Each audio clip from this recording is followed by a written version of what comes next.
The Western Exodus.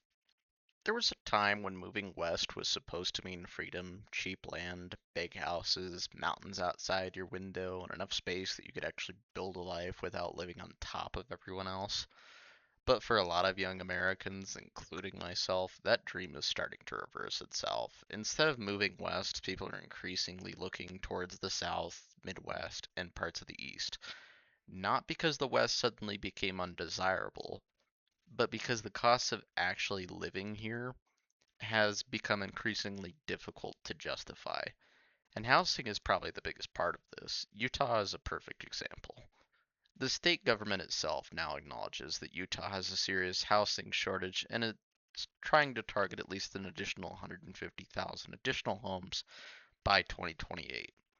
A state housing capacity analysis estimates Utah will need more than 800,000 homes in the next 30 years, while existing constraints could leave the state roughly 235,000 homes short in 2024.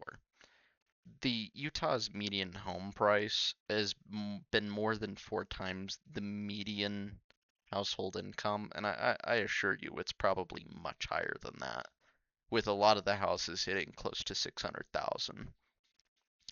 And in some of its largest counties, I mean, from Utah County to Salt Lake City's area, these houses are completely unaffordable for even a starter family. Like if you just had your first kid, it, forget it. You're not getting anything here, not without renting. And, then there's the actual geography. Utah isn't like a simply a state where you can look at an empty patch of desert and say, why don't they build there? About 64-65% of Utah's land is federally owned, and another 10% is state owned, and another 4.5% is held in trusts for tribal nations. That leaves probably less than 20% of land that's privately owned if you also include the holdings of the Latter day Saints Church itself. The national parks, the wilderness, the federal recreation areas, the BLM land, the military areas, water availability and infrastructure, and local land use rules all interact to determine whether an actual neighborhood can be built. And here's where the frustration gets complicated. Protecting land isn't inherently the problem. The problem is when a growing population is trapped between land that can't be developed and regulations that make the remaining developable land dramatically more expensive. Every additional requirement, density requirements, parking requirements, permit delays, infrastructure requirements, environmental reviews, zoning restrictions can increase the cost of adding another house. Utah has started changing its laws to encourage more density and accessory dwelling units, which is basically the government acknowledging that the old system wasn't producing enough housing. Then you have the cultural side of the Western experience. In places like Utah, the state has an unusually strong religious and almost cultish vibe to it, and a cultural identity centered around the Church of Latter day Saints. For someone who doesn't belong to that culture, especially a young person looking for a more anonymous, pluralistic urban environment, parts of Utah can feel less like a frontier and more like a highly organized community where religion, business, politics, and social life supposedly overlap. And I assure you, if you're not a member, you're not going to fit in. It's just not how it works out here. But there's an important correction to make here. You know, they don't really own, you know, the LDS may not own 1%, but I know for a fact it certainly owns about half a percent to 1%. Their ownings can be a little tricky because it's hidden under trusts, very similar to stock market exchanges, and they have somewhere around 255 billion dollars in excess that they've never used. I'm not even sure why a church would have so much extra holdings, but long story short, then you have the technological side of the West. The same region that promised freedom from crowded cities became one of the centers of America's technology economy. You get enormous amounts of venture capital, data centers, surveillance technologies, such as the NSA facilities that exist out here.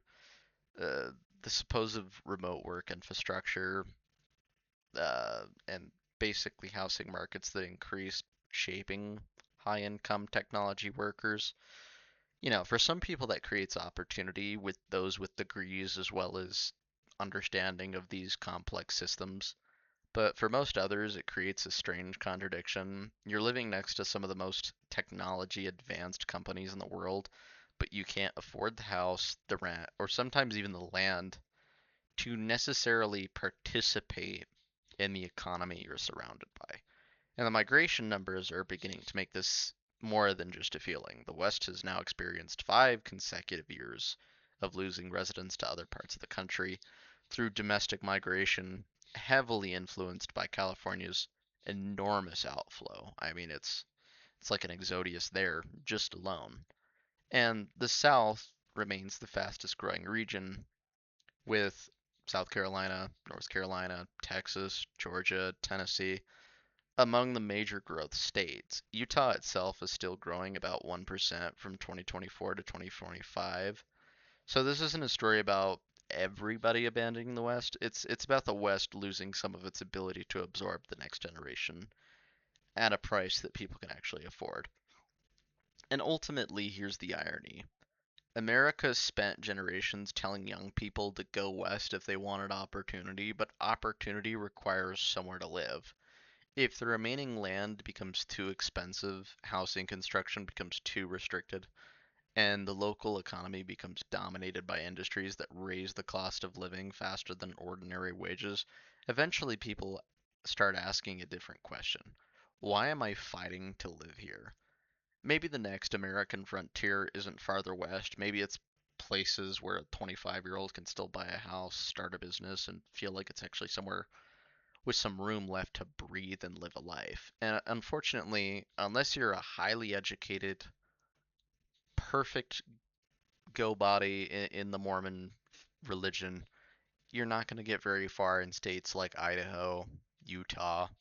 You might do successful in Denver if you have a good tech degree, but in long-term survival instinct, you're not going to find much land that's affordable anywhere else. And even if you do manage to score a plot of land and try to develop it, you're going to realize that you're in probably same amount that it costs to actually go into a house that's already built and move in ready. Anyways, that's been the end of this podcast. We'll see you next time, if at all.